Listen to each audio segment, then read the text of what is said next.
Okay, so our next speaker is Pedro Bizarro, who's the founder and CSO of Feedzais, which does real-time event processing. And his talk is about real-time fraud detection and activity monitoring.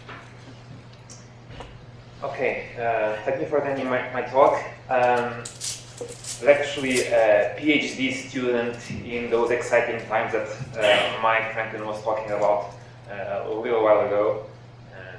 I was from Wisconsin. I'm also one of the guys that from that time ended up starting a company that is doing real-time data processing, and that's my background. So I'm not really a machine learning guy, but and as Mike said, we believe that really the future of these tools is the ones that are integrating streaming and historical data, which is what we do.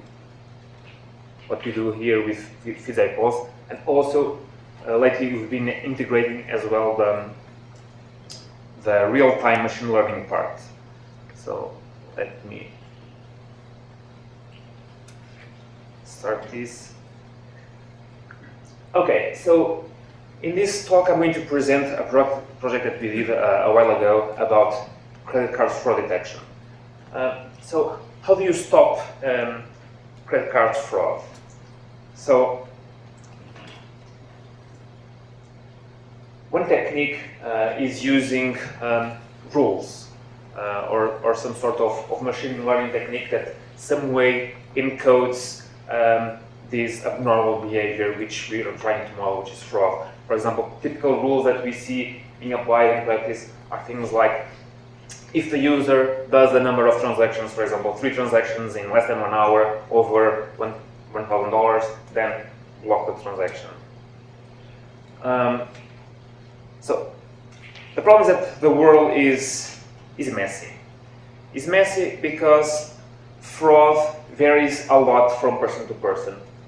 So maybe a teenager spends most of his transactions for books and music and food and drinks. The business guy does much more hotels and travels and cars and so on, and maybe the old lady spends more in local commerce and stuff for her pets.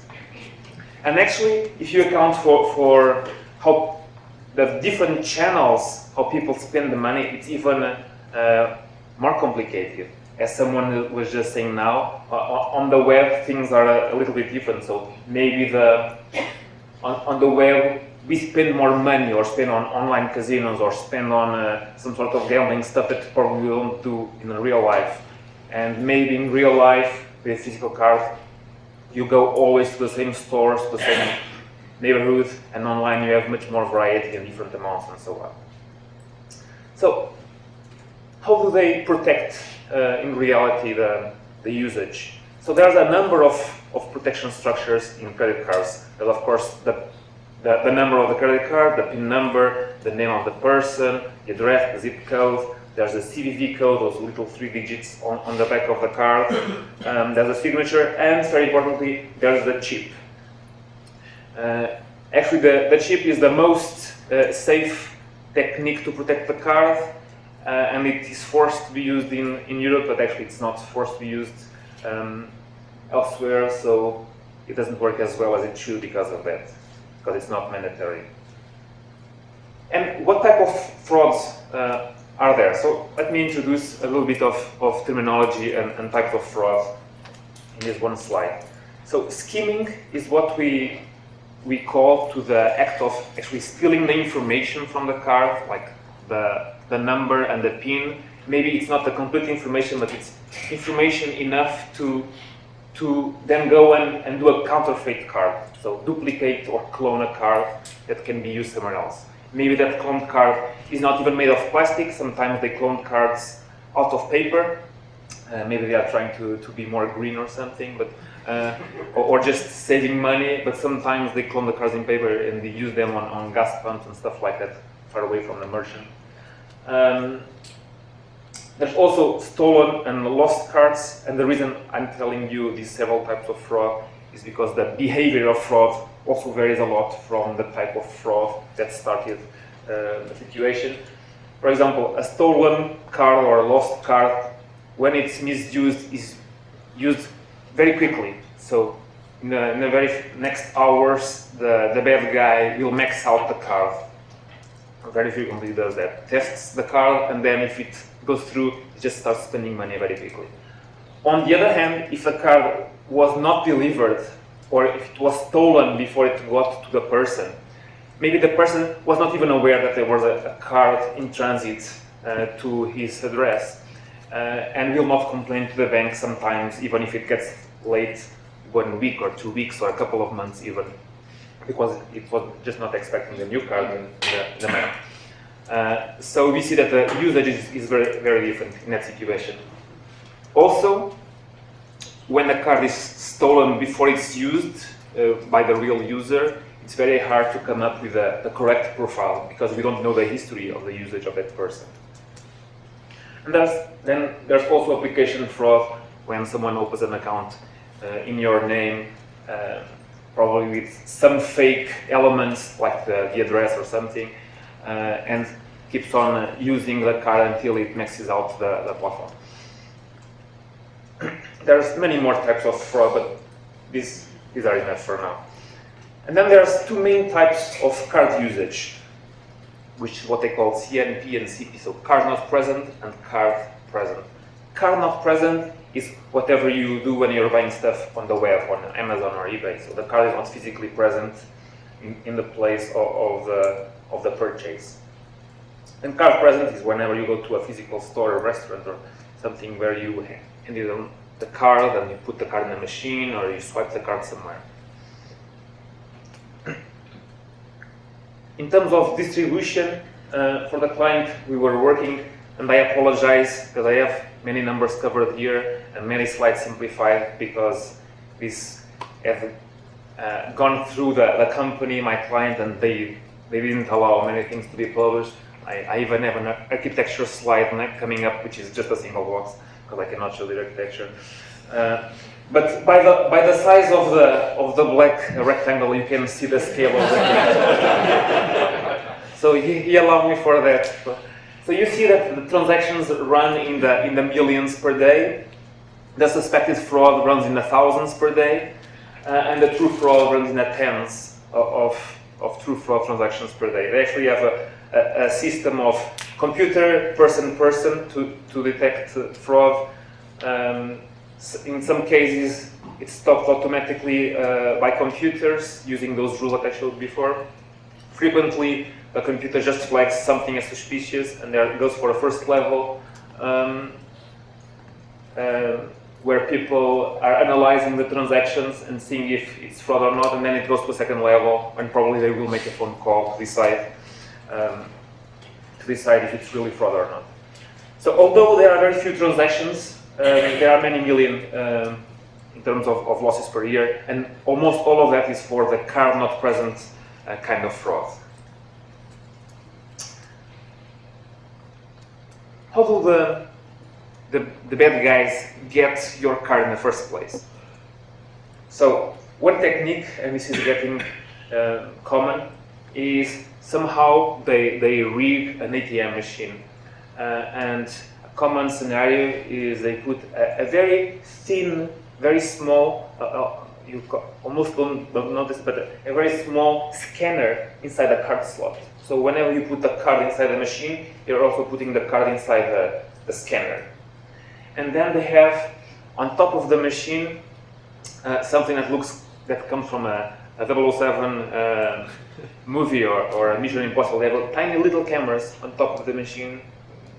This happens, especially in like crowded places with lots of tourists, like Venice and stuff like that. They really have these things in place. And even if they get just 5 or 6 good cards per day, they actually are doing that.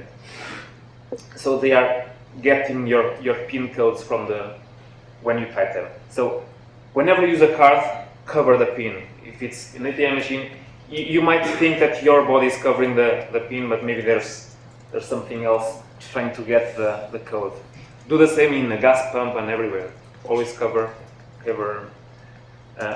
Right now, I think I can do that without even looking at it. After working with these guys, I got super annoyed about credit cards, and now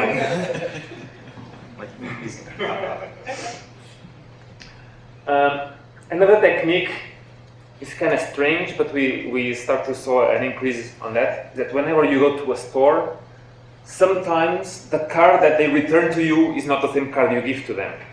So this happens normally for banks that have a large percent of customers in one area, like everybody has a Bank of America card or something like that. They kind of look and feel all the same, they have the same reddish color or something. And so the guy on the other side of the counter maybe has like 20 or 30 cards and quickly sees, oh, this is a Bank of America card, and gives you one back. You're full of bags in your hand, you don't even realize what goes on, you don't look at the card to see if your name is there, you just put the card in the wallet. You never think about that again. You only realize a couple of days later or in the next store that something is wrong. And when you go back, the person says, I don't know, you paid, I gave you the card. And another technique is you go to a store and they have a scanner somewhere. And typically they have very small scanners. I saw some of these scanners. Sometimes they are hidden in their pants, and they just you give them the card and they just like hold for 1 second or two, like with the card close to their pants, or they just swipe it quickly and they just copy the card on the spot. So they just skim the information from the card. So if you can, keep an eye on the card at all times. For example, in Europe now, they bring the machine to the card. They don't take the card to the machine to avoid those kind of schemes. And then there's additional business complications. The chip, which is the strongest way to protect the card, and which was actually forced by Visa and MasterCard, that all merchants in Europe must have a little device that is able to read the chip. Although it's forced in Europe, it's not forced anywhere else. So what's happening a lot is that European cards are being cloned and then used somewhere else in other countries. For example, there's networks of these bad guys that they somehow clone a card, so they are not able to clone the chip. They are able to clone the number of the card, and they get your PIN somehow.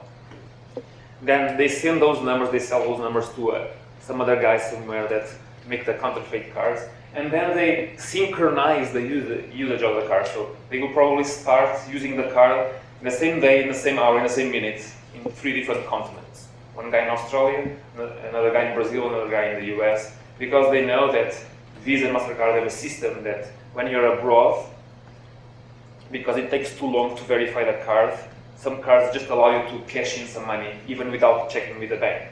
So there's a local check there. So they just start using the same card to max out the card in the 3 or 4 different locations. And when they are done with the card, they know that it will never work again, they throw away the card and start using the next from the pile. They do that like 20 or 30 cards in a row to max out all of the cards. The other thing is that makes this very challenging is that fraud is always evolving. So, for example, there were lots of fraud in Europe which start going to different countries because of the chip, and now there's interesting temporal patterns. For example, we now know that after the Brazilian Carnival in Brazil in February, there's an increasing fraud in March in the US and Australia, because all the tourists that went to Brazil, some of them got the cards stolen, cloned cards were made and started being used a couple of weeks later in other countries. Oops, what happened here?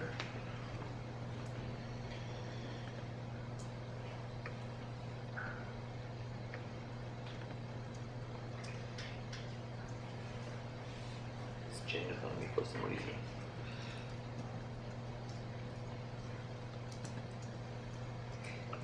Okay, so the other technical complication is that the scale of the problem is very, very big. So there's tens of millions of cards with billions of transactions to being considered. And if you really want to detect fraud in real time, you need to do that clearly sub-second times, typically at the millisecond level. So this was the contest that our client came to talk with us. So the goals for us, for this project, was to improve card-not-present fraud, so to detect card-not-present fraud, and to build a semi-continuously learning system that you could frequently relearn, and it should be able to scale nationwide in terms of number of cards and history and response time. So what did we do? Well, we redefined fraud in the following sense. We said, well, the usage of fraud varies so much from person to person and from online and not online and from card to card that the only way for us to really define fraud is to look at the typical behavior of that card, individual card. So we decided to build a per card profile, which, as you imagine, implies millions and millions of profiles, and focus on synthetic transactions because they were the most costly. And then we transformed the problem into a classification problem with supervised learning. So we had all the transactions that were classified as fraud, first by the users of the cards, and also by the bank and by Visa and MasterCard for a number of months. And we used them to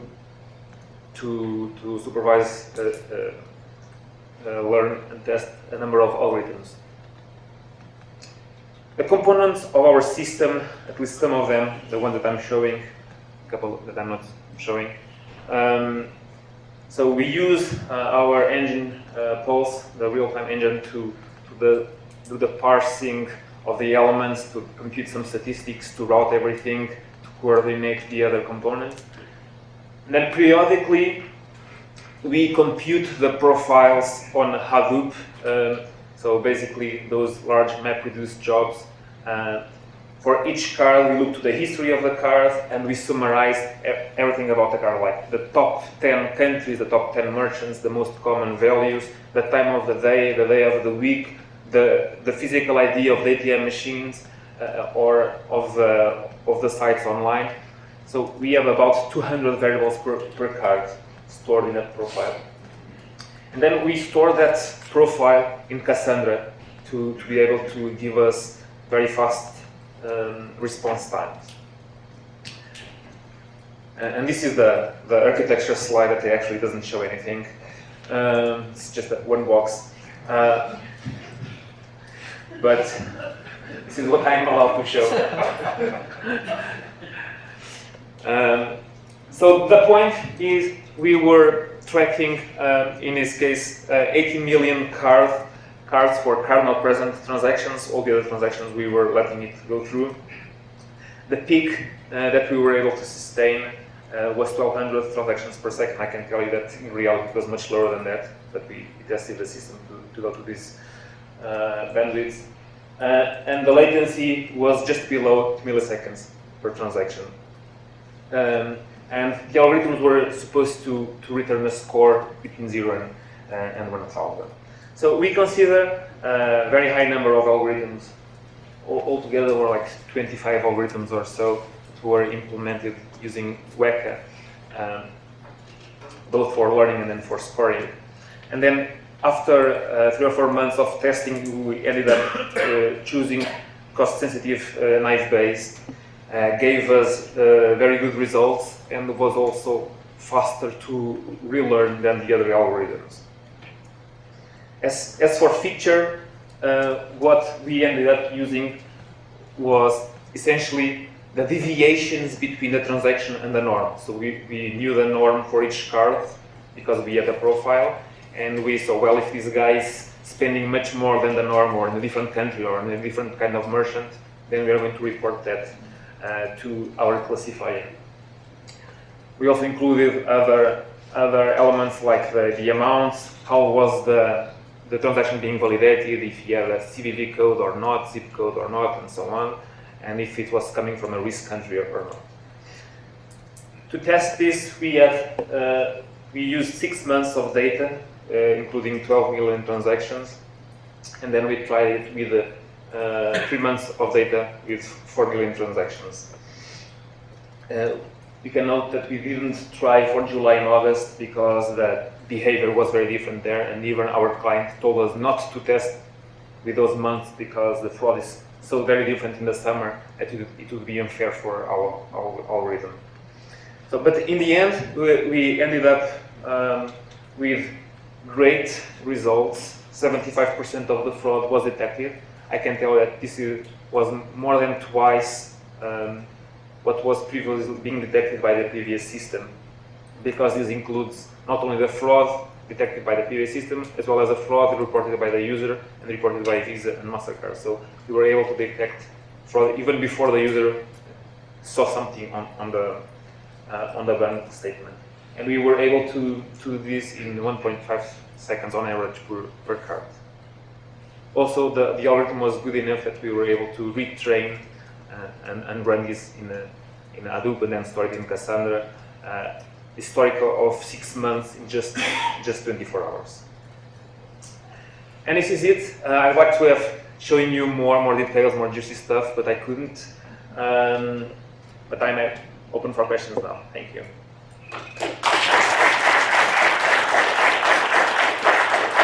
By the way, we are hiring.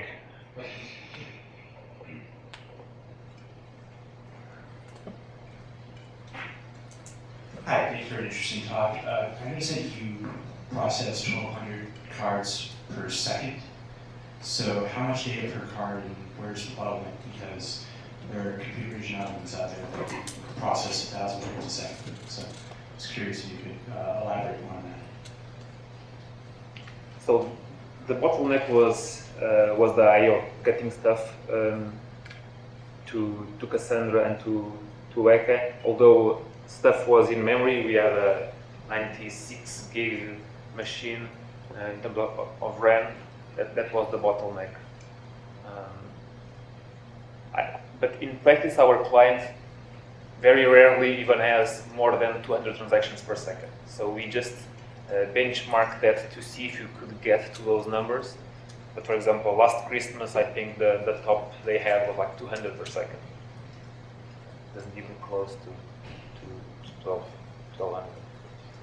I wonder if you can say something about your ROC curve. And yesterday we heard, in the context of triggers inside an ICU, that essentially every single real trigger had to be acted upon, and so effectively they were following up on a lot of false positives. Yes. I imagine that there's a major cost as well for following up on false positives, because then you have to get people calling other people, and it adds to the cost of the whole system. So are you providing an ROC curve to your customers, or are you basically giving them a 0, 1, yes and no? I guess the 0 to 99 line is big. Exactly. So we're giving them a score between 1 and 99, and actually that's what their current system already is doing. And they do have lots and lots of false positives. It's like 1 true positive for each 60 false positives. And that's why they have this layer of people just looking at those possible alarms and deciding in a couple of minutes if it's true fraud or not. About of those false negatives, they are able to decide like 90% of that in the first layer, and 10% of them they cannot decide and go to the second layer, where someone actually will make phone calls and look to more history of the card or the merchant and so on. So we were able not to improve much more in terms of false positives. We did improve a little bit, but what we improved much more was the number of true positives. So are you privy to the relabeling of all the ones that are false positives? It's 1 out of 60 or 59 of those essentially getting fed back into the system, so you can relearn features that are important that you're missing? Yes, they are feedback into the system. Yes. So they would count for us as non-positives. And I guess the last question related to all this, are you actually being told what the cost function is and the loss function for giving them false positives, or do you know the numbers? Because obviously if somebody's buying a car, you imagine the size of the transaction could also wind up being an important factor in what you wind up trying to call false or not, right? well, you would be surprised to see the stuff people buy, that they think it's okay, and that they don't declare as fraud, and the amount of people that get really offended if you call them, what, you're tracking me? Or, what do I care if I'm buying a $20,000 ring, one under the other? I don't care, I don't want you calling me. So we have lots of people like that, there's actually a special list in the bank that transactions from this guy, regardless, will always go through, regardless. And he has some strange purchases, very expensive, and they always go through. And sometimes one of these people in the white list complains, oh, by the way, my ex-wife was using my card for the last 6 months and I want to cancel everything. And it's like, $500,000. That stuff do happen. But the sort of je ne sais quoi stuff, you're actually quantifying, the companies are quantifying for you, and that's like, they're actually telling you the loss function. Yeah, indirectly they are, with white lists and black lists. You said that you have per card profiles and you perform supervised learning, and I just wonder, I think for the majority of the cards you would not have positive examples for fraud, so how do you do that? Say that again, for what kind of cards? For the majority of the cards you don't have positive examples for fraud, so how do you perform supervised learning when you do not have positive examples, or do you exploit the similarity between the profiles? For the majority of the cards, you really don't have fraud, as you say. So yes, you imply similarity measures, and it's typically a distance between your typical transaction and this new transaction. If it's in a risky merchant, and if it's in a risky country, and if it's in a strange time of the day, it gets us a much higher score. By the way, one of the rules that works best is detecting if a card is being used at the same time in 2 countries, so which happens a lot. And actually they do have tables that tell you, well, from this country to that country by airplane takes X amount of hours, from this country to that country takes X amount of hours. So if the purchases happen with less that interval, it's marked as fraud. There were an interesting story once where a cloned card was being used in Portugal and then Mexico, and the guys didn't know, is this fraud or not? Because it was always like 8 hours of difference. It could be that he was taking the plane, traveling to Mexico, doing some purchases and traveling back, and eventually it was detected as fraud. And it was just the case that the guy in Mexico was waking up much later because of the time difference and was being lucky for a number of weeks. What's the hardest type of fraud to detect? Well, it's when the guy that's spending has a similar profile to you, so he doesn't do anything outrageous, he just trickles little purchases, not really expensive, though will fly under the radar. Okay, let's take speaker again. Okay, so our next speaker is Pedro Bizarro, who's the founder and CSO of Feedzais, which does real-time event processing. And his talk is about real-time fraud detection and activity monitoring. Okay, thank you for attending my talk. I'm actually a PhD student in those exciting times that Mike Franklin was talking about a little while ago. I was from Wisconsin. I'm also one of the guys that from that time ended up. Start this. Okay, so in this talk I'm going to present a project that we did a while ago about credit card fraud detection. So how do you stop credit card fraud? So one technique is using rules or some sort of machine learning technique that some way encodes starting a company that is doing real-time data processing, and that's my background. So I'm not really a machine learning guy, but and as Mike said, we believe that really the future of these tools is the ones that are integrating streaming and historical data, which is what what we do here with Feedzais Post, and also lately we've been integrating as well the real-time machine learning part. So that spends most of his transactions for books and music and food and drinks. The business guy does much more hotels and travels and cars and so on, and maybe the old lady spends more in local commerce and stuff for her pets. And actually, if you account for how the different channels, how people spend the money, it's even more complicated. As someone was just saying now, on the web things are a little bit different. This abnormal behavior which we are trying to model, which is fraud. For example, typical rules that we see being applied in practice are things like, if the user does the number of transactions, for example, 3 transactions in less than 1 hour over $1,000, then block the transaction.